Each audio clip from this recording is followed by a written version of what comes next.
내 인생 최고의 가치 예배라는 제목으로 하나님의 말씀을 전하겠습니다. 오늘도 서론 앞을 좀 떼고 바로 본론으로 들어가야 할 것 같습니다. 오늘 본문은 한마디로 하면 6월절 준비에 대한 하나님의 말씀입니다. 쉽게 말하면 여러분 예배를 어떻게 준비해야 하는가에 대한 본문이 바로 오늘 본문입니다. 제가 지난주 설교에서 제가 대전 가양제일교회에서 감사했던, 많이 드렸다는 말씀을 잠깐 드렸죠. 오늘은 예배에 대해서 제 인생에 하나님이 기억할 만한 몇 장면들이 있습니다. 첫 번째는 제가 초등 3학년 때 말씀드린 적이 있는데요.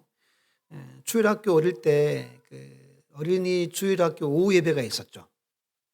그래서 그날 뭐 교회 일이 있었던지 1시간 당겼는데 제가 그걸 못 듣고 신당에 나가서 놀다가 제 시간에 온 거죠. 목사님 아들이 예배 안 드린 거죠. 그래서 이제 봤더니 교회가 썰렁한 겁니다. 뭔가 이상한데. 그래서 이제 다 마당에 넓어 가지고 막 노는데 저는 아버지한테 이렇게 혼났던 그 장면이 여러분 생생합니다. 그 막 노는데 저는 이렇게 여기서 혼나고 있던 장면이 나오고, 두 번째는 제가 군대에서 팔을 다쳤잖아요. 왜 다쳤는지 아시죠? 중요한 일 하다가 축구하다가 팔을 다쳐가지고 수술을 했잖아요. 그때 제가 링거 이 대를 끌고 교회를 주일날 가서 예배를 드렸죠. 그리고 그 다음 주 수요일날 대표기도회에 제 이름이 적혀가지고 저는 저 아닌 줄 알고 안 나가고 있다가 나라 그래가지고 이렇게 나가가지고 대표기도를 드린 적이 있습니다. 그때 링거를 끌고 온 사병은 제가 처음이었대요.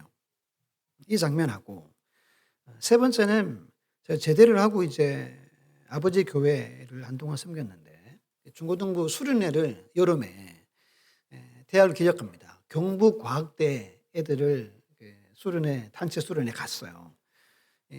강당에 꽉 찼어요. 한 500명 정도로 온 것 같아요. 근데 강사 목사님이 아이들한테 맞지 않는 목사님이었어요. 지금도 뭐 목회하시는데 한 수만 명 정도 모이는 교회 담임 목사님이시거든요. 근데 그 여름에 강당에 냉방이 안 됐어요. 와, 그래가지고 애들이 다 자는 겁니다. 전체가 다 잤어요. 그래서 그 목사님 설교하다 답답해가지고 지금 내 설교를 2명이 딱 듣는데요. 그 2명을 이렇게 손가락을 딱 짚더라고요. 그중 한 명이 저였어요. 학생 아니었는데. 아무튼 그 장면하고 또 하나 더 하자면, 제가 마지막에 박은진제일교회 가서 새벽 예배를 잘 드렸습니다. 이런 분도 있어요. 부목사님 중에 새벽 예배를 3일씩 해요. 월화수 목금 토 뭐 이렇게 3일씩 하는데, 어떤 분들은 자기 설교 때만 새벽 예배 드리는 부목사님도 있었어요. 부목사님이 자기 설교 때만 새벽에 나와요. 온 교회가 다 알죠. 저는 그래도 정말 최선을 다해 새벽을 드렸어요. 그런 장면들이 있습니다. 저는 이걸 하나님이 좋게 보셨다라고 이렇게 기억되는 있잖아요. 여러분 인생을 돌아봤을 때 하나님이 이 장면은 좋게 보셨겠다로 여기는 장면들이, 예배에 대한 추억들이 이렇게 있습니다. 그래서 제 믿음에는 여러분 예배만 잘 드려도 하나님은 책임져 주는 거예요. 놀라운 은혜를 주시고 또는 삶의 필요를 채워주시고 복을, 축복을 베풀어 주신다는 확신이 제게 있습니다. 예배만 잘 드려도 하나님은 기억하신다는 거예요. 그럼 첫 번째 함께 읽어볼게요. 시작. 예배 준비되어야 합니다. 오늘 본문은 히스기야 왕이 되고 성전을 막 정화하고 막 그랬잖아요. 그 1절에 보면 히스기야가 온 이스라엘과 유다에 사람을 보내고 또 에브라임과 므낫세에 편지를 보내 예루살렘 여호와의 전에 와서 이스라엘 하나님 여호와를 위하여 유월절을 지키라라고 편지를 전국에 보냈다는 겁니다. 여기서 여러분 유다는 남유다를 말하고 에브라임과 므낫세는 북쪽에 있는 이스라엘을 말합니다. 북이스라엘을 말해요.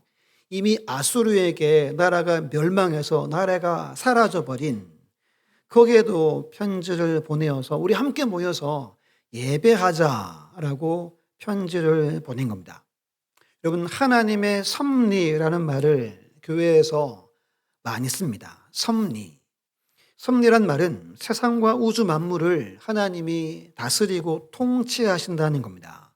그 세상의 모든 일들은 하나님의 뜻과 계획대로 되어진다는 것을 섭리라고 하죠. 그럼 여러분 북쪽은 아수르가 멸망시켜가지고 아수르가 통치합니다. 근데 어떻게 편지를 보내줬을까요? 이때 아수르가 그 세력이 매우 약해졌습니다. 통치하는 힘이 약해져가지고 그 틈을 타서 히스기야가 오늘 보발꾼을 보내어서 편지를 전하게 한 겁니다. 우리 5절 말씀을 함께 읽어볼게요. 5절 시작. 드디어 왕이 명령을 내려 브엘세바에서부터 단까지 온 이스라엘에 공포하여 일제히 예루살렘으로 와서 이스라엘 하나님 여호와의 유월절을 지키라 하니 이는 기록한 규례대로 오랫동안 지키지 못하였음이더라. 아멘. 제대로 보여주시면 여기 밑에 있는 브엘세바입니다. 밑에 동그라미가 저 위에가 단입니다.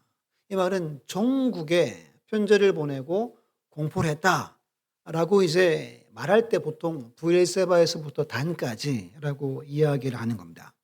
그럼 마지막 5절 끝에 보면 기록한 규례대로 오랫동안 지키지 못했다는 말은 솔로몬 이후에 남과 북이 함께 예배하지 못한 걸 말합니다. 왜냐하면 나라가 두 동강이 났고 갈라졌잖아요.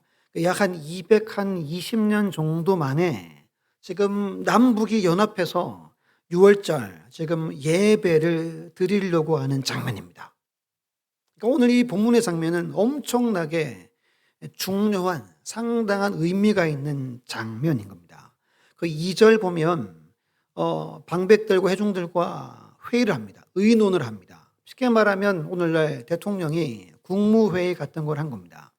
해서 둘째 달의 유월절을 지키자라고 결정을 합니다. 원래 유월절은 1월 14일에 드립니다. 근데 2월 14일에 드리자는 거예요. 3절 말씀은 두 가지 이유가 있습니다. 제사장들이 성결하지 못했고 부족했고 그리고 북쪽에 있는 백성들이 예루살렘에 아직 모이지 못했으므로 우리 한 달 늦춰서 예배를 진행합시다라고 결정을 했다는 겁니다. 여기서 민수기 9장 10절 11절 제가 읽어볼게요. 이스라엘 자손에게 말하여 이르라. 너희나 너희 후손 중에 시체로 말미암아 부정하게 되든지 먼 여행 중에 있다 할지라도 다 여호와 앞에 마땅히 유월절을 지키되 둘째 달 14째 날에 해 질 때 그것을 지켜서 어린 양의 무교병과 쓴나물을 아울러 먹을 것이요. 아멘. 무슨 말이냐면 시체를 이렇게 스쳐가지고 부정하게 된 겁니다. 그렇게 해서 예배를 드리지 말라는 겁니다. 먼 여행 갔다가 준비 없이 드리지 말고 차라리 여러분 한 해를 보내면 그러니까 한 달 후에 늦춰서 예배를 드려라 라고 민수기에 정해져 있는 규례가 있습니다. 그 규례대로 한 달을 미룬 거예요. 왜죠? 준비가 전혀 되지 않아서 준비가 턱없이 부족해서 한 달을 미뤄서 2월 14일로 예배 날짜를 정한 겁니다. 그렇다면 여러분의 예배는 어떻게 준비가 되는가? 이게 오늘 설교의 핵심입니다. 제가 이 설교를 준비할 때 제일 먼저 떠오르는 책 한 권이 있습니다. 예배에 목숨을 걸라는 책입니다. 이 책이 2007년도에 발간되어서 꽤 많은 사람들이 이 책을 사다 봤습니다. 아직도 제 방에 이 책이 있는데요. 이 겉표지에 이렇게 설명합니다. 삶의 변화를 원한다면 예배 드리는 모습부터 변화하라. 예배는 성령님이 함께 하시는 변화와 충전의 시간이며 허기진 영혼의 양식을 공급하는 영혼의 식탁이다. 예배는 밥이다. 그럴 수 없다. 예배는 탯줄이다. 생명의 통로이다. 기도와 말씀과 찬양에 있는 예배는 성도의 생명을 유지하는 영적인 종합 비타민이다. 예배에 목숨을 걸어야 인생이 바뀐다. 이렇게 책 그 표지에 이렇게 있어요. 제가 두 챕터에 있는 것만 잠깐 읽어드릴게요. 1부가 예배에 목숨을 걸어야 마른 뼈가 살아난다. 준비하는 예배에 대해서 54페이지에 이렇게 말합니다. 3일 교회에서는 주일 일부 예배를 시작하기 1시간 전인 8시부터 여기저기에서 많은 기도 모임들이 시작되곤 한다. 팀별 기도회, 찐별 기도회, 각 부서의 예배, 환우들, 교회 건축, 간사, 리더, 목자들, 세신자들, 영혼들의 변화 등 생각나는 모든 기도의 제목을 동원해서 기도한다. 예배드리기 1시간 전에 나와서 수많은 성도들이 기도한다는 겁니다. 56페이지에 예배를 위해 기도하는 성도가 어떻게 무성의하게 예배를 드릴 수 있겠는가? 영과 진리로 기도하는 자가 영과 진리로 예배 드릴 수 있는 것이다. 그런 의미에서 예배의 1등 공신은 예배를 위해 뭐하는 성도? 기도하는 성도들이다. 라고 제일 앞에서 기도로 예배를 준비해라 라고 말합니다. 주부의 첫 번째가 기도로 준비해야 한다입니다. 그리고 78페이지에 예배를 잘 드리는 4가지 방법을 이렇게 소개합니다. 첫 번째는 미리 준비하라. 두 번째, 늦지 말라. 셋째, 집중하라. 넷째, 말씀을 기억하라. 라고 기록합니다. 미리 준비하라 해서 제일 처음에 기도로 준비하라. 몸도 마음도 준비하라. 옷도 준비하라. 헌금도 준비하라. 등등 이렇게 나갑니다. 제일 강조하는 것이 기도로 예배를 준비하라가 첫 번째입니다. 그래서 여러분 토요일부터 오후나 저녁부터 주일 예배를 위해 기도로 준비하는 겁니다. 그러고 오는 분하고 그냥 피곤한 육신 가지고 오는 분하고 예배를 드리는 것이 질적으로 분명히 차이가 난다는 겁니다. 두 번째는 예배의 자세와 태도가 괜찮은지를 돌아봐야 합니다. 자, 우리 학생들 지금 설교문에 그대로 있는 거야. 자, 자세를 고쳐보자. 그대로 읽는 거예요. 자세를 고쳐. 자세를 고쳐야 됩니다. 여러분, 예배는 내가 편하게 앉아서 예배하면 좋지만 뭐 다리를 꼬거나 뭐 축 늘어져서 예배할 수는 없습니다. 편하게 한때 정자세로 예배를 드려야 합니다. 허리를 등에 붙이고 꼿꼿하게 예배를 드려야 됩니다. 그래서 제가 설교를 준비하면서 제가 설교를 지금 한 3번 정도 고쳤는데요. 그래서 앞에를 빼고 뒤를 좀 더 붙였는데요. 내 예배 자세, 우리 가족의 예배 자세, 자녀의 예배 자세를 점검을 해야 됩니다. 저는 우리 가족 이 모습이 그대로 다 보이죠. 막내는 아직 뭐 밑에 놀지만 저희 가족은 제 시야에 다 들어옵니다. 그래서 저희 첫째가 예배를 상당히 잘 드립니다. 경청을 잘합니다. 그리고 뭐 기은이나 보민이나 애매 아이들도 예배를 상당히 잘 드립니다. 둘째는 제가 모릅니다. 저 방송실에 가려 있어가지고. 근데 자막을 넘기는 거 보면 제가 알죠. 오늘도 하나 안 나왔는데, 여러분 자막은 저는 이게 축복이에요. 왜냐하면 제 설교문을 그대로 보면서 눈으로 보고 듣고 이걸 넘깁니다. 그 자막 자리는 여러분 정말 복된 자리입니다. 복된 자리. 그래도 뭐 예배를 잘 드리는 것 같아요. 그럼 여러분들의 자녀나 식구들의 예배를 자세를 돌아봐야 됩니다. 저는 그래서 가끔 이야기합니다. 예배 똑바로 잘 드려야 된다. 뭐 어떻게 해야 된다라고 좋은 말 하지 않겠죠. 좋을 때는 말하지 않고 안 좋을 때는 뭐 이야기를 하는 거죠. 또 한 권 책을 설명드릴 텐데요. 제가 이제 유튜브 중에 시골 의사에 대한 유튜브를 한번 보시라고 했죠. 이분이 책을 냈어요. 책을 사지 않고 우리 교회 집사님 한 분이 이 책을 사서 보더라고요. 이 책을 다 읽어가지고 제가 빌렸어요. 이 책에 예배에 대한 이분이 이제 교회 목사님이 칼럼 좀 써봐라 해가지고 거절하다가 칼럼을 쓴 걸 규장이라는 꽤 큰 출판사죠. 여기서 묶어서 책을 출간해 줬습니다.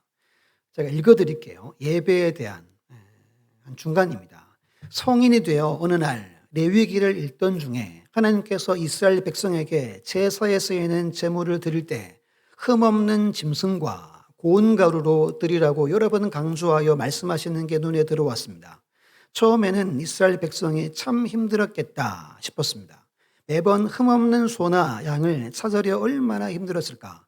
병 걸린 것, 가죽에 흠이 있는 것, 밥을 잘 못 먹는 것, 절뚝거리는 걸 다 걸러내느라 며칠 전부터 찾아내고 살피고 씻겨보며 얼마나 고생이 많았을까. 고운 가루를 만든다고 맷돌에 넣어 갈아내느라 또 얼마나 힘들었을까. 맷돌을 수백 번 돌리려면 손 마디마디에 물집이 잡히고 굳은 살이 잡히지 않았을까. 세사규례는 또 얼마나 엄격하고 까다로운지 하나라도 어긋나면 안 되기에 순서를 끊임없이 되새기며 외우지 않았을까. 이런 고생을 하면서도 자신의 끔찍한 죄를 사함받을 수 있음을 다행으로 생각하고 감사하며 성막으로 행하지 않았을까. 이스라엘 백성은 제사를 드리기 훨씬 전부터 철저하게 자기 삶을 녹여내며 제사를 준비했을 겁니다. 두렵고 떨리는 마음으로 성막에 들어갈 채비를 했겠지요.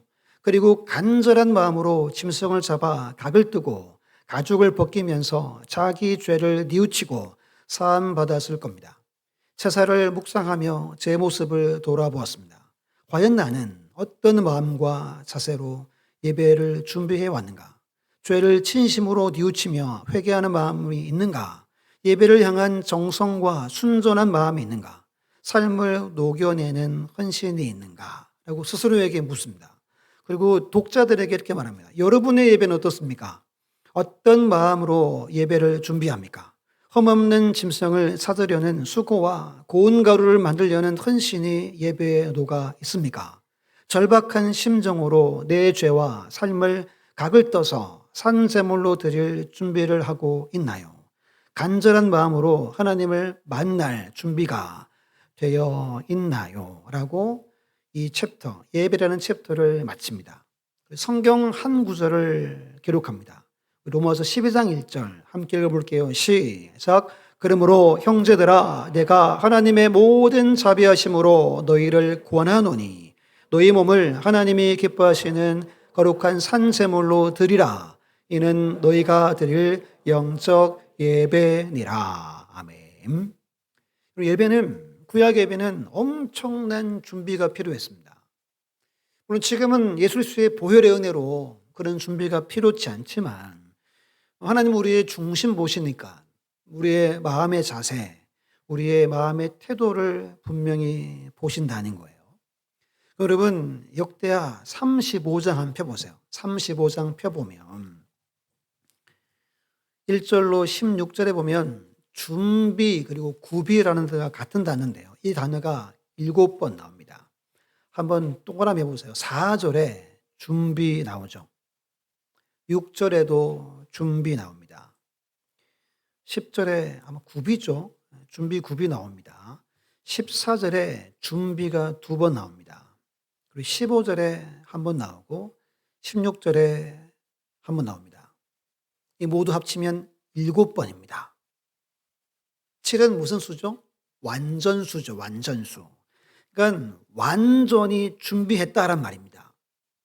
그러니까 하나님이 이 요시야 시대의 유월절을 엄청나게 칭찬을 하는데요. 우리 18절 같이 한번 35장 18절 읽어볼게요. 시작. 선지자 사무엘 이후로 이스라엘 가운데에서 유월절을 이같이 지키지 못하였고 이스라엘 모든 왕들도 요시야가 제사장들과 레위 사람들과 모인 온 유다와 이스라엘 무리와 예루살렘 주민과 함께 지킨 것처럼은 유월절을 지키지 못하였더라라고 기록합니다. 사무엘 이후에 계산해 보면 한 350년 만에 하나님이 기억할 만한 진짜 완전한 온전한 예배를 드렸다라고 기록하고 있는 겁니다. 그럼 예배가 그냥 와서 드린다고 드려지는 게 아님을 성경은 강조하는 겁니다. 내 마음의 태도와 자세가 예배의 승패를 좌우합니다. 늘 기도하고 그리고 마음을 준비해서 주일날 성전으로 오셔야 됩니다. 그래야 이 예배를 하나님이 받아주시고 말씀해 주시고 은혜를 내려주시는 거예요. 믿습니까? 준비해야 됩니다. 세 번째는 이건 제가 고민 많이 했습니다. 할까 말까 하다가 계속 말씀해 주셔가지고 세 번째는 지금 우리가 드린 예배의 헌금은 주정 헌금입니다. 주정 헌금. 저는 뭐 다른 헌금도 이렇게 술도 보지만 주정 헌금을 제일 중요하게 여깁니다. 지금 이 예배의 헌금은 무슨 헌금이라고요? 주정 헌금입니다. 그럼 여러분들 주정 헌금을 하는 분이 있고 안 하는 분들이 있습니다. 물론 11조, 감사, 선교, 건축 중요한 예물이지만 지금 이 예배에 대한 헌금은 주정 헌금이에요. 그래서 학생들이면 토요일 날 학생부 예배 헌금을 해야 하고 이 시간도 헌금을 할 수 있어야 하는 겁니다. 그러니까 그러면 목사님 용돈 없는데요? 하겠죠. 어릴 때는 그러면 헌금을 보통 누가 주죠? 저도 어릴 때는 엄마가 늘 용돈을 헌금을 챙겨주셨죠. 그렇게 헌금을 하는 훈련을 하는 겁니다. 여러분, 흠없는 짐승을 잡았고 고운 가루를 이들은 준비해서 예배를 드렸습니다. 다시 오늘 30장 와가지고 24절에 보면 히스기야와 방백들이 또 엄청난 예물을 주께 드립니다. 수송아지 1000마리, 양 7000마리, 심지어 양 10,000마리를 들여서 온 백성과 함께 화목제를 나눕니다. 여러분, 주정 헌금의 금액은 중요하지 않습니다. 여러분의 마음이 담겨져 있는 헌금을 하나님께 드려야 됩니다. 제가 연말 되면 몇 번 말씀드리죠. 연말 되면 2026년도 헌금에 대해서 기도하고 정해야 됩니다. 내가 주정 헌금은 얼마 하고 내가 감사 헌금은 매주 얼마 하고 이걸 저는 정합니다. 그래서 그 정한 대로 저는 헌금을 그대로 합니다. 이게 여러분 연말에 해야 할 많은 일 중에 한 가지가 내 헌금 생활에 대해서 기도하고 금액을 정하고 어떻게 해야 할지를 정하는 거예요. 그럼 이게 여러분 보상을 바라는 게 아니라 감사함으로 하는 거죠. 그럼 우리 중고등부의 청년들이 이 헌금에 대한 훈련이 되어져야 하는 겁니다. 그럼 아브라함은 무엇을 헌금으로 바쳤죠? 아들을 바쳤습니다. 이삭을 바쳤습니다. 이 부분이 하나님이 그러실까라고 오늘 시대는 넘어가지만 제가 볼 때는 하나님은 이것도 아주 귀히 보신다는 거예요. 여러분, 헌금의 기본은 자원에서 기쁨으로 드리는 겁니다. 인색하게 드리지 않아야 된다라고 성경은 말합니다. 제가 말하죠. 그러면 드리지 않는 게 낫다라고 저는 주장을 하는 겁니다. 참고로 여러분, 다음 주에 추수감사 주일입니다. 그럼 여러분 추수감사주일을 놓고 기도를 많이 하시고 감동 오는 대로 감사 예물을 드리는 겁니다. 여러분 이렇게 예배는 준비되어져야 됩니다. 우리 친구들 예배는 준비되어져야 됩니다. 친구들도 마찬가지입니다. 예배는 준비되어져야 됩니다. 기도해야 되고 내 마음의 태도와 자세를 살펴야 되고 헌금을 준비하고 미리 준비해서 예배해야 합니다. 우리 30장에 18절로 20절 있죠. 세 구절을 한번 읽어볼게요. 시작. 에브라임과 머낫세와 이사갈과 스불론의 많은 무리는 자기들을 깨끗하게 하지 아니하고 유월절 양을 먹어 기록한 규례를 어긴지라. 히스기야가 그들을 위하여 기도하여 이르되 선하신 여호와여 사하옵소서. 결심하고 하나님 곧 그의 조상들의 하나님 여호와를 구하는 사람은 누구든지 비록 성소의 결례대로 스스로 깨끗하게 못하였지라도 사하옵소서 하였더니 여호와께서 히스기야의 기도를 들으시고 백성을 고치셨더라. 아멘. 이 무슨 말이죠? 급하게 2월 14일 날 모였는데 준비가 안 된 거예요. 일부 사람들이. 그래서 하나님이 기뻐하신 예배가 안 된 겁니다. 이걸 어떻게 알았을까 이 왕이? 이걸 알고 눈치를 채고 하나님 앞에 회개합니다. 저들을 용서해 주십시오. 저들을 용서해 주십시오. 하나님이 왕의 기도를 듣고 백성을 고치셨다. 이 말은 백성의 아픈 마음을 고쳐주셨다라는 뜻입니다. 이들은 예배가 준비되지 않았고 잘못되면 하나님이 칠 수 있는 상황이었던 겁니다. 오늘날 여러분 그렇게 하나님이 하지 않습니다만 예배는 철저히 준비되어져야 한다는 게 오늘 말씀의 핵심입니다. 두 번째는 저 일부러 올 썼습니다. 올 회복 예배로부터 시작됩니다. 6절로 9절에 세 가지입니다. 볼펜을 들고 6절에 돌아오라 동그라미 하시고 끝에 돌아오시리라 동그라미 하세요.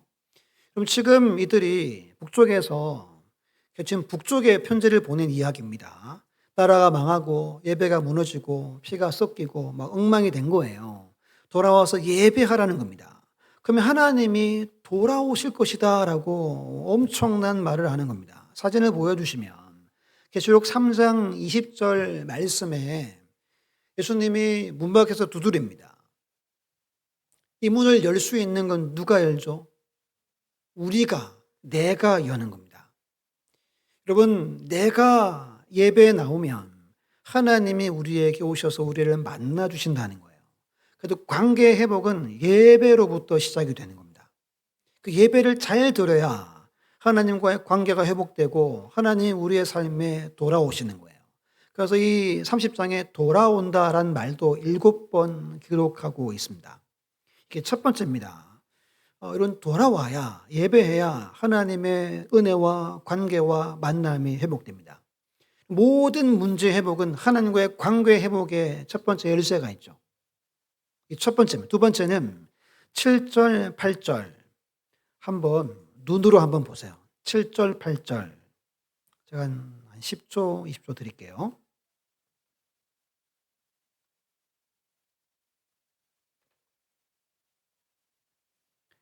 왜 멸망했다고 나옵니까? 목이 곧아서 나오죠. 즉 예배를 드리지 않았습니다. 북쪽은 진작부터 막 왕들이 엉망이어서 이미 예배가 무너졌습니다.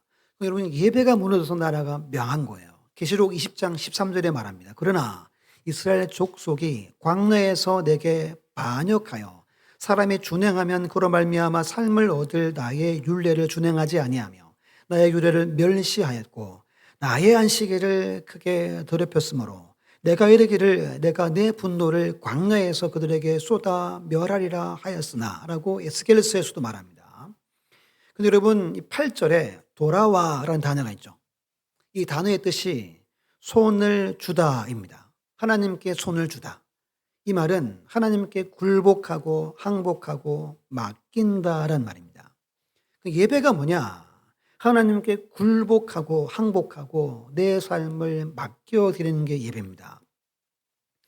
이들이 와서 성전에 들어가 하나님을 섬기면 뭐가 떠나죠? 하나님의 진노가 떠납니다. 예배를 통해 삶의 문제, 고난, 갈등, 아픔 등이 해결된다는 겁니다. 예배만 잘 드려도 하나님은 여러분 삶에 역사합니다.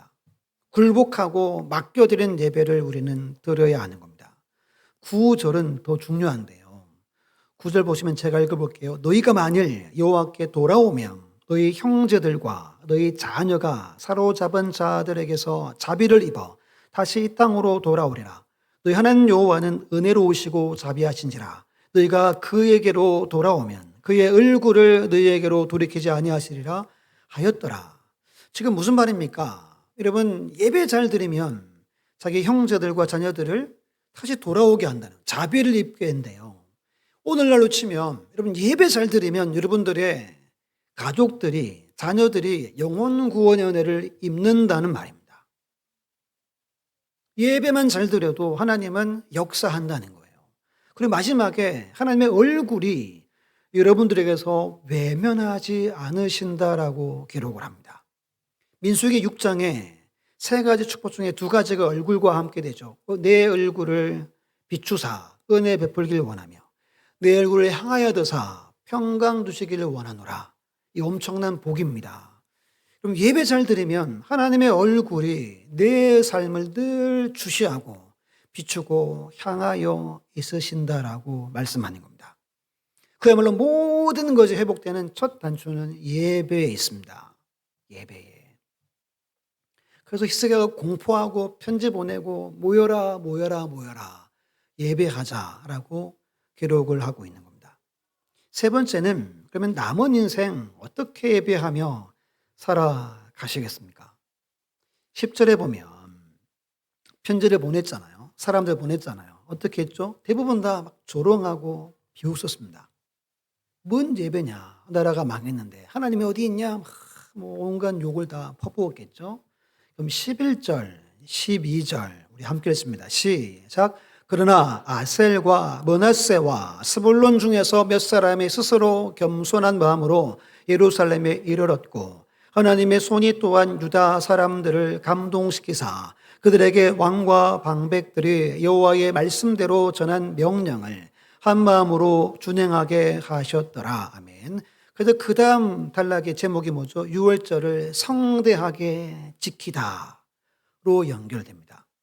여기서 여러분 예배 잘 드립니까? 스스로 겸손한 마음. 두 글자로 뭐죠? 겸비입니다. 겸비.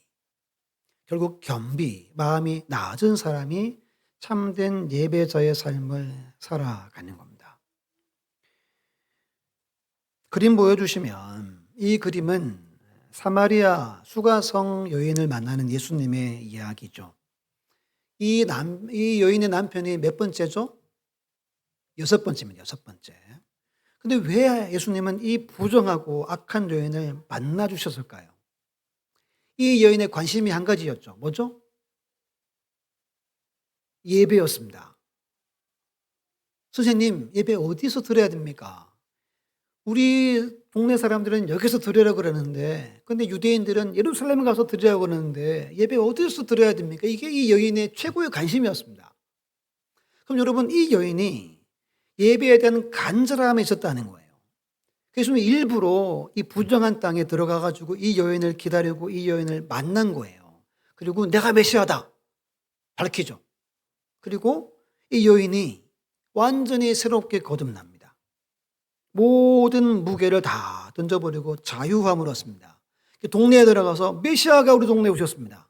지금 메시아 그리스도를 만나러 오십시오. 돌아오십시오. 돌아오십시오 하는 보발꾼이 됩니다. 부정한 여인이지만 예배를 사모하는 그 중심 보시고 주님이 이 여인을 만나 놀라운 하나님의 일꾼으로 삼아주신 거예요. 이 여인 때문에 이 동네가 다 구원받았습니다. 우리 동네가 복된 동네가 된 거예요. 설교를 준비하면서 이건 뺐는데 두 가지만 이야기하고 마칩니다. 첫 번째는 책 보여주시면 이게 오래된 책입니다. 성경이 만든 사람 존 워너메이커라고 이분이 이제 미국의 백화점 왕을 지냈던 그리고서 잘하니까 그 미국 정부에서 최신부 우리로 치면 뭐 우체국 같은 여기 장관을 4년 합니다. 근데 이분이 교사를 나는 해야 되기 때문에 내 본업은 교사지 주일학교 교사지 나는 장관 필요 없다 라고 대통령한테 이야기합니다. 그래서 그러면 매주마다 당신 교회 가서 예배해라 허락을 받고 4년 동안 워싱턴에서 필라델피아까지 기차로 4년 동안 왕복 거리가 20만 킬로를 다닙니다. 그리고 86세 죽을 때까지 교사하다가 죽습니다. 이 책 꼭 읽어보십시오. 오래된 책입니다. 두 번째는 그 다음 보여주시면 이분을 참 만나고 싶었지만 못 만나서 아픈데 이희돈 장로입니다. 이분 간증을 제가 꼭 보라고 지금 한 3-4번째 말씀드리죠. 꼭 이 간증을 찾아보셔야 됩니다. 이분이 엄청난 분입니다. 15분 단위로 스케줄을 짜는 분입니다. 이분이 이렇게 간증을 합니다. 자기가 5개 국어를 해요. 이 5개 국어를 자기는 새벽 예배 2시간 동안 월화수목금 영어, 스페인어, 성경책을 앞에 놓고 자기 자리가 있어요. 그날은 영어 성경 보고 그날은 스페인어 성경 보고 해서 자기는 새벽 예배에서 언어를 마스터했대요. 이 바쁜 분이 그래도 보좌관들의 분들이 늘 묻습니다. 아니 총재님 그렇게 바쁜데 새벽에 예배 드립니까? 새벽 예배 해야 된다라고 그렇게 강조하는 분입니다. 그리고 주말에 이분은 나라의 대통령들 총리들을 만나는 분이니까 그러면 이제 주일이 끼죠. 그런데 토요일 날 워싱턴 자기 교회로 갑니다. 예배를 드리고 다시 유럽이나 아시아나 쪽으로 다시 넘어갑니다. 대단한 분입니다. 주재원들이 미국 가죠. 그럼 이분이 그분들 잡아가지고 한 4년 훈련시켜서 한국으로 보냅니다. 이분을 꼭 만나고 싶었는데 돌아가셨어요. 일찍 돌아갔습니다. 59년생인데 몇 년 전에 돌아가셨습니다. 예배는 그냥 넘어갈 수 있어요. 하나님은 한 번의 예배, 하나님은 역사하는 거예요. 그럼 거저 예배하지 않아야 됩니다. 제가 오늘 제 이야기를 뺐습니다. 시간 빼서. 오후에 잠깐 말씀드릴 텐데 여러분 이게 된 자를 하나님은 정말로 귀히 여기십니다. 예배에 여러분 목숨을 건다는 마음으로 신앙생활 하셔야 돼요. 내 교회를 지키고 예배해야 합니다. 그때 하나님이 여러분 가정과 자녀 가운데 은혜를 베풀어 주시는 거예요. 제가 경험한 하나님입니다. 오늘도 하나님은 이대로 역사하는 거예요. 예배를 귀히 여기셔야 됩니다. 기도하고 예배의 자리에 오셔야 됩니다. 내 자세와 태도를 점검하셔야 됩니다. 기쁨으로 주께 드려야 합니다. 그때 예배 가운데 모든 것이 회복되는 하나님의 역사가 일어나는 겁니다. 이것을 믿습니까? 이것을 믿으시고 남은 평생 참된 예배자로 승리하는 우리 모두가 다 되시기를 예수님의 이름으로 축원합니다.